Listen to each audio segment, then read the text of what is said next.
अस्सलाम वालेकुम। 10 अक्टूबर दोपहर 12:15 का वक्त है। फ्राइडे का फर्स्ट सेशन क्लोज हो चुका है और पोजीशन आपके सामने है। 223 पॉइंट प्लस साइड पे इंडेक्स हमारा बंद हुआ है 1,64,754 पे।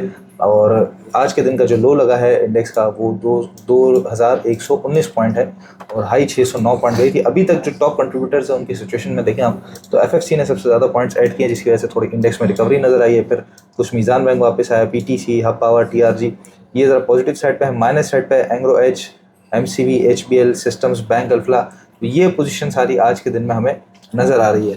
तो सब ओवरऑल मार्केट पिछले हफ्ते जो आपने अपडेट की थी उस हिसाब से अगर हम देखें तो आपने बताया था कि भाई रीसेंट टॉप जो है वो मार्केट का लगता हुआ सा नज़र आ रहा है 170 171 ये रीसेंट टॉप है और इंडेक्स जो है वो ज़रा कुछ करेक्शन या साइडवेज में जा सकता है। तो वही सिचुएशन अब हम देख रहे हैं इस पूरे हफ्ते के अंदर। मार्केट मंडे से ही जो है वो एक कह सकते हैं करेक्टिव मोड के अंदर है और 170 से ऊपर अभी तक गई नहीं है।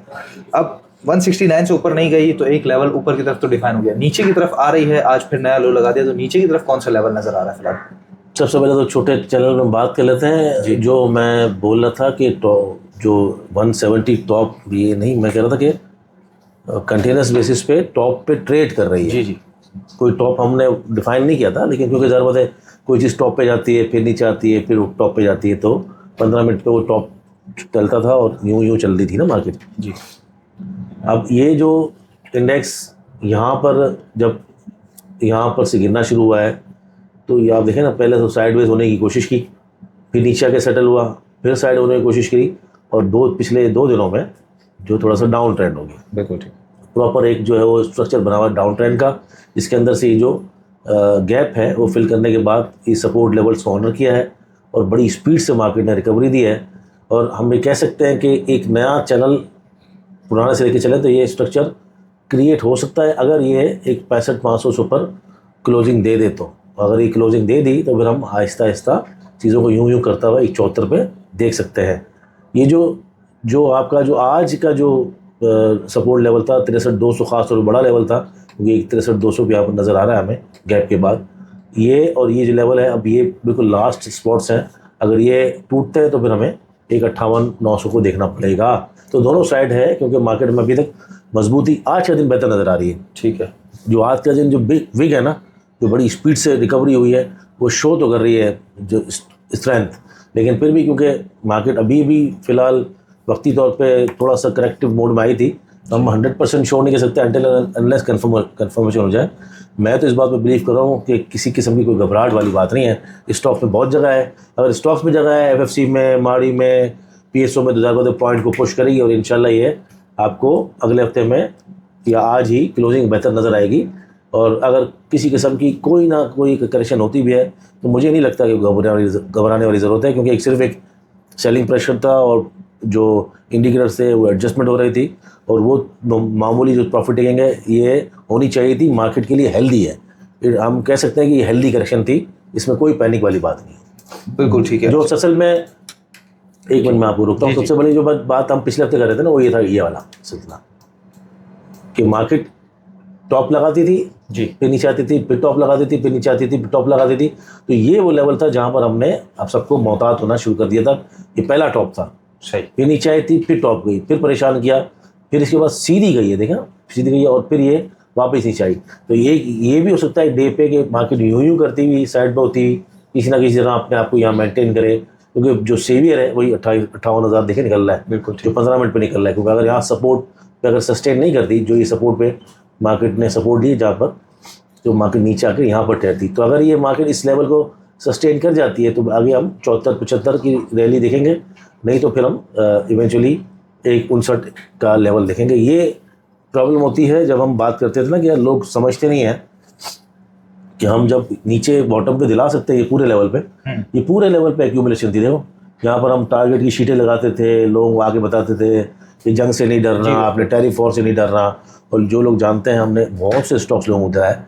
अब 100% तो हम कोई भी नहीं कह सकते, नफरॉन बनने वाली बात नहीं करें, लेकिन हमने लोगों को कॉन्फिडेंस दिया। ये बात नहीं थी कि हमने कर दिया तो बहुत बड़ी बात है, सभी कह भी रहे थे, इकनॉमी भी सीधी थी, लेकिन 1,81,000 किसी ने आके नहीं कहा था जनवरी में, पिछले साल 90,000 किसी ने नहीं आके कहा था जनवरी में। तो लोगों को टारगेट देना, स्टॉक्स बताना, इन्वेस्टमेंट के अलग प्लान देना, ट्रेडिंग के बारे में बताना, लोगों को हौसला देना और यहाँ पर जमा कराना माल को, और फिर इवेंचुअली जब एक 57-54 आ जाए, वहाँ पर कहना कि मोहताज हो जाए, प्रॉफिट टेकिंग करें, खुशी से बेचें। जैसे देखें आप सीमेंट सेक्टर 480 85 लकी गया, तो वहाँ खुशी से बेचने में फ़ायदा होता है ना। आज 450 455 मिल रहा है। आप आपको देख लें, अब बहुत सारे स्टॉक्स देख लें जो नीचे आए हैं। जब स्टॉक्स ऊपर जाते हैं, वहाँ जब बंदा खुशी से बेचता है ना, प्रॉफिट बुकिंग आधा पौना, तो वो ज़्यादा अच्छा रहता है। नीचे आता है ना, वो बिकता नहीं है। तो यही सिलसिला हुआ है। अब जब दोबारा अगर रैली चली तो आपके स्टॉक तो शिफ्ट हो जाएंगे। जो फर्टिलाइज़र चल गया या पावर चल गया या सीमेंट चल गया, और अगर वो स्टॉक नहीं चले और दोबारा आपकी अगर ऑयल वगैरह चल गया, तो आपकी बारी तो लेट आएगी ना। तो सिर्फ कहने का मकसद ये होता है कि अगर आप shifting, swapping, profit taking percentage के हिसाब से कि भाई कितनी परसेंट आपको हो रहा है, कैलकुलेट करके चलेंगे, मोहतात लेके चलेंगे, एक बिज़नेस की तरह ट्रीट करेंगे, तो इंशाल्लाह फ़ायदा होगा। अभी भी कोई प्रॉब्लम वाली बात नहीं। बिल्कुल ठीक है। अच्छा, लास्ट वीडियो में आपने मंथली RSI भी दिखाया था सर, 91.85 पे था उस वक्त। आज क्या पोजीशन है? थोड़ी मार्केट नीचे आई है। अभी भी 4 पॉइंट्स की जगह है हमारे पास ऊपर टॉप लगने में, 3.5 पॉइंट लगने में। इसका मतलब है कि हम ऊपर की तरफ एक ऑप्शन मौजूद तो है।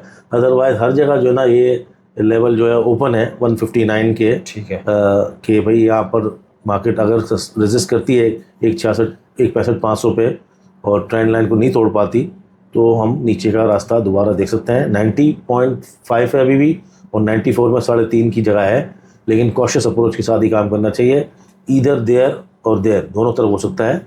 लेकिन मैंने कहा ना, लॉन्ग टर्म में कोई प्रॉब्लम वाली बात नहीं। बिल्कुल ठीक है। अच्छा, ये तमाम टेक्निकल चार्ट्स हम जो डिस्कस कर रहे हैं, ये तमाम टेक्निकल चार्ट्स आप हमारे टेक्निकल एनालिसिस सुपर क्लास में सीख भी सकते हैं। और ये चार्टिंग फॉर ऑल है, यानी कि स्टॉक्स हो, क्रिप्टोज हो, कमोडिटीज़ हो, आप हर तरह की मार्केट में इन्हीं तमाम स्ट्रेटजीज़ को लेकर काम कर सकते हैं। और इंशाल्लाह अब अगला कोर्स जो है वो हमारा 6 दिसंबर 2025 से शुरू होने जा रहा है, जिसकी रजिस्ट्रेशन ओपन हो चुकी हैं। नंबर है 0336244466।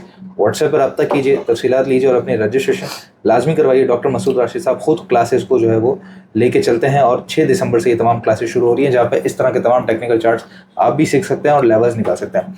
अच्छा सुहेल भाई, ये बताइएगा, अब सबसे बड़ी बात होगी इन टेक्निकल कोर्सेज का फ़ायदा ये होता है। देखिए, लोग कहते हैं ना यार टेक्निकल कोर्स आपके पास टाइम का, भाई मेरे पास डेडिकेटेड टीम है पूरी। हम लोग 22 लोग हैं इस वक्त, और पूरा वो, मैं तो एक क्लास भी नहीं लेता, पूरी डेडिकेटेड टीम है। वो जो कोर्स कराने वाले अलग होते हैं, ग्रुप मैनेज करने वाले अलग होते हैं, अकाउंट्स खोलने वाले अलग होते हैं, ट्रेडिंग डेस्क पे अलग होते हैं। तो टीमें होती हैं। हम 22 से इंशाल्लाह 32-34 होने जा रहे हैं बहुत जल्द। इस्लामाबाद के ऑफिस के अंदर हायरिंग चल रही है। तो कोर्स करने से फ़ायदा ये होता है कि आपको तो एक तो बहुत सारी किताबें और बहुत सारी वीडियो करके भी आप इम्प्लीमेंट तो नहीं कर सकते ना। जो एक टीचर होता है 12 क्लासों के अंदर आपको सिखाएगा भी, पढ़ाएगा भी और लाइव कराएगा भी, एग्ज़ाम भी लेगा ना।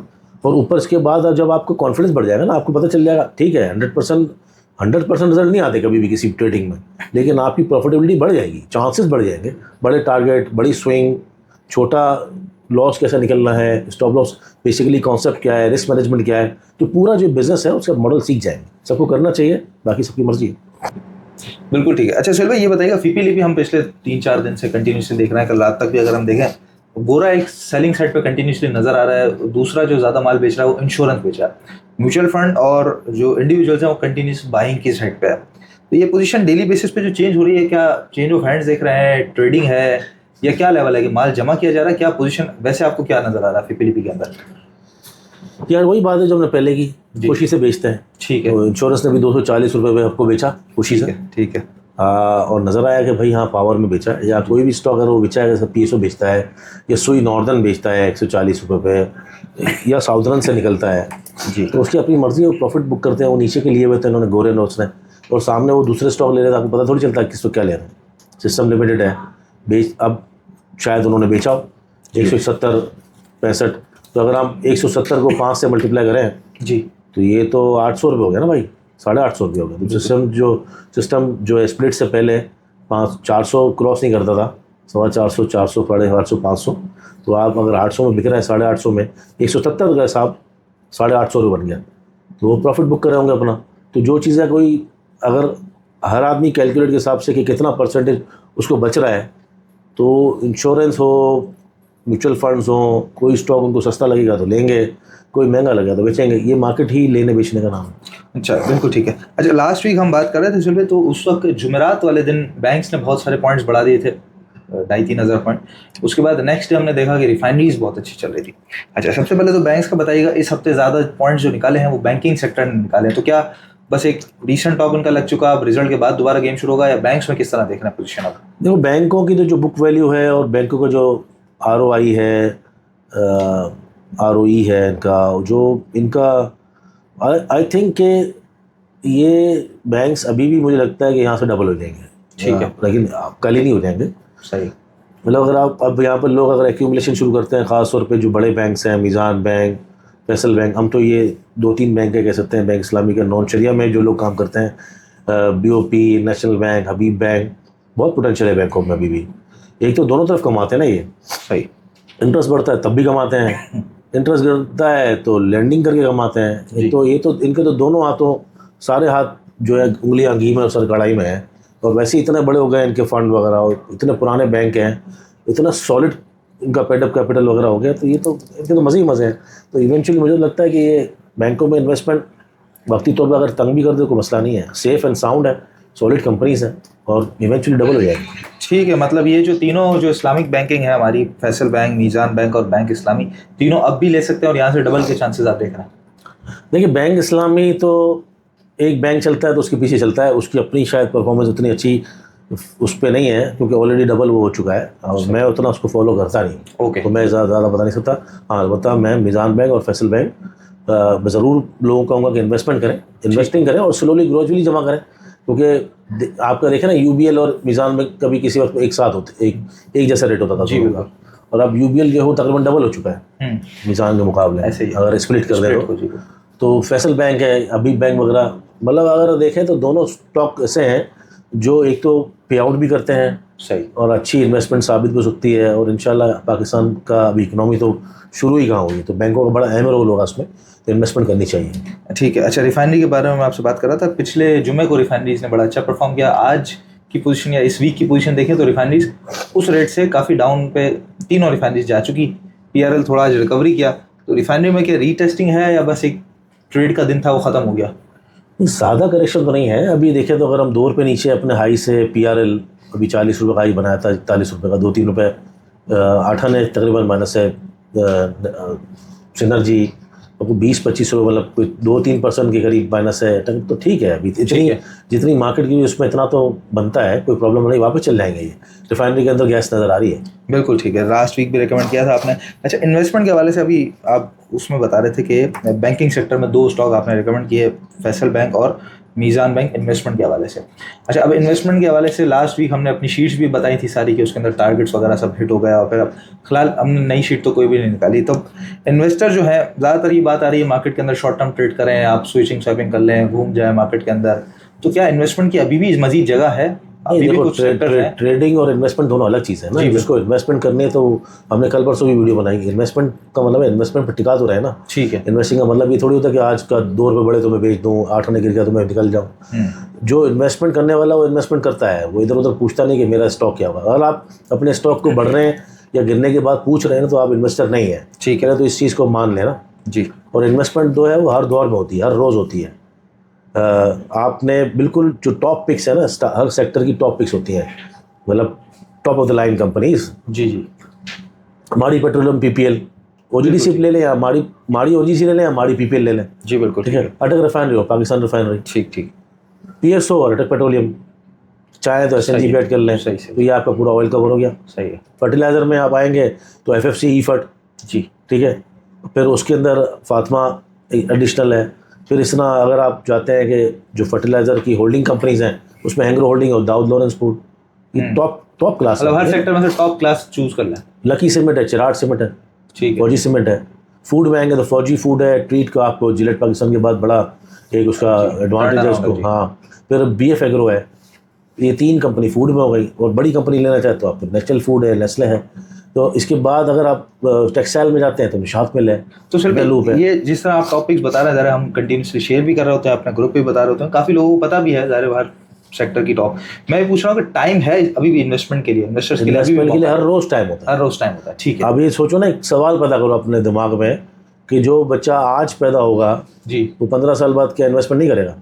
बिल्कुल करेगा। तो उस टाइम तो मार्केट अगर 10 लाख हुई तो ये जो कहा जाता है कि भाई शॉर्ट टर्म ट्रेड का टाइम है, मार्केट से निकल जाए, बस शॉर्ट टर्म ट्रेड करें, नहीं, इन्वेस्टिंग का जो बहुत अच्छा टाइम था ना वो नहीं है। एक बहुत कहते हैं ना कि बहुत ही शानदार मुफ्त में मिल रहे थे रेट। सही सही। जब हम चीख रहे थे कि भाई यहाँ पर डिफॉल्ट पाकिस्तान नहीं होगा, बिल्कुल। बहुत बड़ा मुल्क है, जियोपॉलिटिकल सिचुएशन अलग है।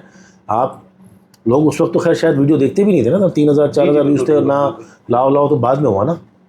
उसके बाद भी जब हम 90,000 का टारगेट दे रहे हैं 60,000 पे बैठ के, पिछले साल 57,000 पे बैठ के, तो 60 हुआ। फिर इस साल एक 15 का था जब टारगेट दिया था 80 का, और ऑलमोस्ट 70% क्या आया अभी, और अभी 2 महीने पूरे बाकी हैं, 2.5 महीने।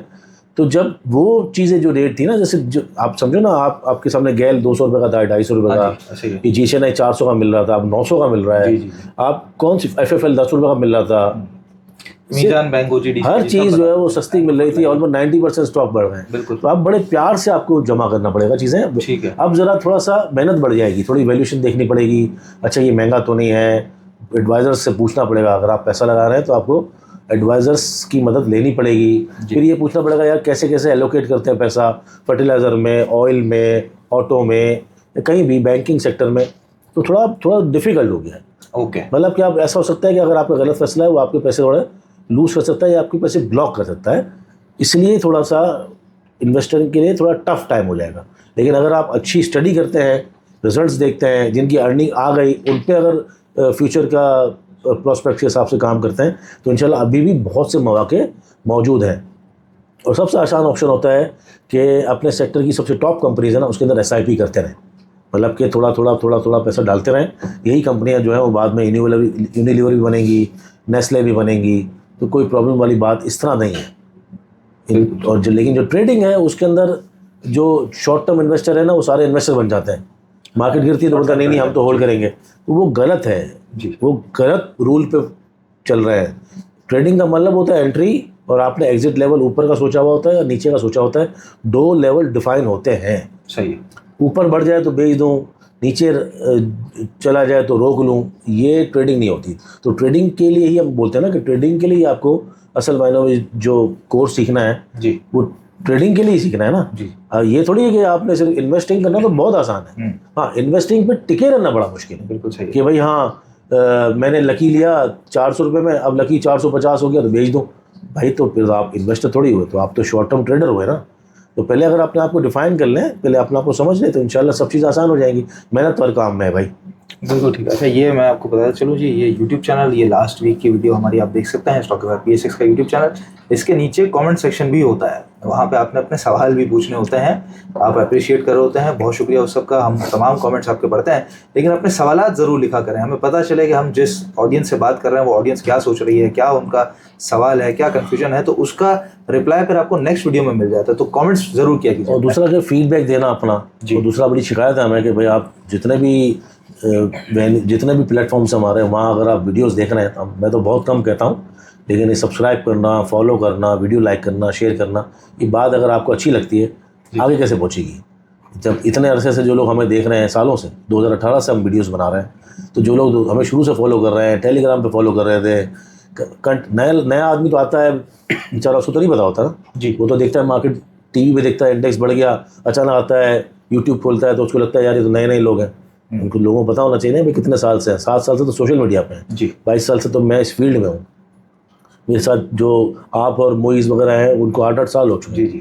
तो इतने पुराने अरसे से लोगों को हम मंदियों में, तेज़ियों में हौसला दे के इन्वेस्टमेंट कराते हैं, और जिन्होंने राइट टाइम पे बिल्कुल बॉटम पे हंटिंग करी है, उनके पास शेयर्स पड़ा है। अगर हम उनके पोर्टफोलियो दिखाएं लोगों के, तो वो आप हैरान रह जाएंगे कि किस तरह सिर्फ 1 करोड़ पे 8-8 करोड़ 10-10 करोड़ हो चुके हैं इन्वेस्टिंग में। और ट्रेडर्स ने भी पैसा बनाया है, बड़ी स्विंग बनाई है। जो बड़े टारगेट्स हम आपको देते हैं, जैसे माड़ी का भी बताया था, टक रिफाइनरी बताया था, तो वो भी साथ लेके चलते हैं ना। जैसे टेली अगर 10 रुपये 80 पैसे है तो आपको बताया था, उनको भी बताया था। तो ट्रेडर्स भी पैसा बनाते हैं। बस ये है कि आपको हर जगह से जहाँ से सीख मिलती है वहाँ सीखे भी, और जहाँ पर किसी की बात गलत लगती है वहाँ बड़े तमीज़ के दायरे में रह के अपना ओपिनियन भी दें, क्रिटिसिज्म भी करें जी, लेकिन अप्रिशिएट भी करें। बिल्कुल ठीक है। अच्छा, स्टॉक्स को डिस्कस कर लेते हैं सर। चार्ट्स पे के इलेक्ट्रिक के रिलेटेड खबर भी लगी है, कुछ दिन पहले आपने के इलेक्ट्रिक बताया भी था। अब पोजीशन करंट अपडेट क्या है खबर के बाद और टेक्निकल्स के बाद? जो अपना जो ब्रेकआउट था उसके ऊपर खड़ा हुआ है। ठीक है, मतलब ऐसा कोई कहीं से कोई ऐसा नज़र नहीं आ रहा कि देखो ब्रेकआउट के लेवल पे खड़ा हुआ है। इसको जो रेजिस्टेंस है वो यही है। एक सूरत में ऐसा लगता है कि फिलहाल ऐसा लगता है डबल टॉप की पोजीशन है 750। ठीक है ना जी, बिल्कुल ऐसे ही है। और नीचे जो है वो सहारा है चैनल की बॉटम का और ब्रेकआउट का। तो यही आपका स्टॉप लॉस होके 680 के नीचे का बेहतर है कि 660 के नीचे का स्टॉप लॉस लगा लें, थोड़ा बड़ा हो जाएगा। लेकिन एक चांस है कि इसके अंदर जो खबरें लगी हुई हैं और मंथली ब्रेकआउट किसी स्टॉक का हो तो बहुत बड़ा ऑप्शन होता है। टारगेट इसका अभी तक मुझे 12.5 ही नज़र आ रहा है। तो स्टॉप लॉस अगर आपका टारगेट बड़ा है तो फिर आपका स्टॉप लॉस छोटा हो गया ना फिर तो। जी जी जी, ऐसे ही ठीक है। अच्छा, इमेज पाकिस्तान आई रीट जो है वो उसका रीट भी इस हफ्ते लिस्ट हो गया, ट्रेड भी कर रहा है, कंपनी ने डिविडेंड भी दे दिया, लेकिन उसके बाद नीचे चले गया सर। अब इसकी क्या पोजीशन नेक्स्ट? फिलहाल तो उसने अपना स्ट्रक्चर तोड़ दिया है, जिसका मतलब है कि ये जो उसका जो बड़ा ब्रेकआउट था वो ख़त्म हो गया। अब इसको जो ना हम एडजस्ट करेंगे और हम इस लेवल पे लेकर आएंगे जहाँ पर ये दोबारा अपने आप को शाइन कर सकता है। जो इसका पहला सपोर्ट एरिया वो यही है, तकरीबन 25 रुपये, 24.5 रुपये, यहाँ तक ना आया हो सकता है कि यहाँ भी सपोर्ट ले ले 25.25 तक भी, लेकिन अभी थोड़ा सा डाउन ट्रेंड में है। लेकिन ऐसा सच मुझे लगता है परेशान होने की बात नहीं है। अर्निंग अच्छी है, पे आउट है, इसका रीट आ चुका है जी। कभी कभार कोई स्टॉक तंग करता है, मसला नहीं। अच्छा ठीक है। इसके अलावा दूसरा स्टॉक आप बीको तो ज़रा चार्ट पे तो नहीं देख सकते, वो तो ऑल टाइम हाई पे है, जो स्प्लिट होने वाला है और अब जो पोजीशन है उसके बाद क्या समझते हैं आप? स्प्लिट के बाद नया काम बीको में शुरू हो जाएगा? अब तो देखो ना, ये जो खबर की ऐसी खबरें हैं जिसके ऊपर तो लोग अब ले रहे होते हैं, उसकी अर्निंग इतनी नहीं है अभी तक जी। तो जब वो स्प्लिट होगा उसके बाद कहीं ठहरेगा, देन की विल डिसाइड टेक्निकली क्या मूव बनता है। ठीक है, इस वक्त तो महंगा नज़र आ रहा है। अच्छा, तो जिनके पास रखा हुआ वो कुछ सेल करें, कुछ परसेंटेज प्रॉफिट टेकिंग तो करने, उसूलन तो करने चाहिए। अगर नहीं करते तो strict stop loss level wise लगा लें। बिल्कुल सही है। अच्छा, फौजी फूड के आपने चार्ट भी बताया था, उसके बारे में तो हमने बात कर ली है। दूसरा जो है वो हमें यूनिटी के बारे में अगर आप बता दें। वैसे हम इसके बारे में इतना डिस्कस तो नहीं करते, लेकिन ये थोड़ा ऊपर जाने के बाद नीचे आ गया था, तो यूनिटी में कुछ लोगों के सवाल आते हैं, क्या पोजीशन इसकी बन रही है? बुरा हाल है इसका फिलहाल। ठीक है, अब ये इसका जो लेवल है ना, ये तोड़ के खड़ा हो गया है और एक डाउन ट्रेंड का शिकार है। 23.46 रुपये, 23.50 ये स्टॉप सपोर्ट जोन है इसका। सही है। उसके बाद अगर टूटा तो 22 रुपये। बिल्कुल सही है, डाउन ट्रेंड में। बिल्कुल ठीक है। माड़ी पेट्रोलियम सर 780-90 लगाने के बाद नीचे आया है। ऐसी कंपनी में अगर पैसा लगाए तो मसला होगा भी नहीं, आपको पैसा भी देता रहेगा, सही है, डिविडेंड भी देता रहेगा। 2 साल बाद देखेंगे तो 3000 में खड़ा होगा। ठीक है, बिल्कुल एज इट इज है, नॉर्मल इंटैक्ट है सब, टारगेट वारगेट सब सारे के सारे। देखो जब चार्ट खोलो तो बिल्कुल खूबसूरत तरीके से ब्रेकआउट के ऊपर खड़ा हुआ है, कोई मसला नहीं है। ऊपर जो है नॉर्मल 23 पैसे का टारगेट ओपन है, अगर वो क्रॉस कर गया तो फिर नए टारगेट की तरफ जाएंगे। ये सिर्फ मैंने इसलिए किया हुआ है कि लोग ऐसा ना बोले कि यार ये 1200 रुपये, लेकिन पहला टारगेट हमें ये देखना चाहिए इंशाल्लाह 930 ठीक है रुपये। तो अगर ये थोड़ा बहुत नीचे आता है तो बाइंग बिल्कुल करें इसके अंदर। जब तक ये इस लेवल के ऊपर है ना, 667 के ऊपर है। ठीक 667 680 समझे आप। ओके, सो सेफ है जब तक। बिल्कुल सही है। इको पैक सर ये ज़रा नीचे आ गया, इको पैक के बारे में बताइएगा क्या? मार्केट करेक्शन फेज में होती है तो कुछ स्टॉक तंग करते हैं। इमेज है, इको पैक है, कोई चीज़ ज़्यादा सेलिंग बाय आती है, देखो बिल्कुल बॉटम पे खड़ा आ गया। ये भी मैं कुछ नहीं कर रहा ना। हाँ जी जी, जो चीज़ खराब हो रही है, इमेज और यूनिटी मैंने आपको चेंज किया। हाँ जी, लेकिन ये देखो अपने बॉटम में खड़ा है और बॉटम में कितनी कैंडल है, 1 2 3 4 5 6 इंशाल्लाह जाएगा। लेकिन ये याद रखिए ज़्यादा दूर स्टॉप लॉस नहीं है, 60 से नीचे है। ठीक है, तो अगर आप यहाँ पर एंट्री मानना चाहते हैं 63 रुपये में तो बहुत सिर्फ 3 रुपये का स्टॉप लॉस है। टारगेट बड़े हो सकते हैं। पहला 75 रुपये का।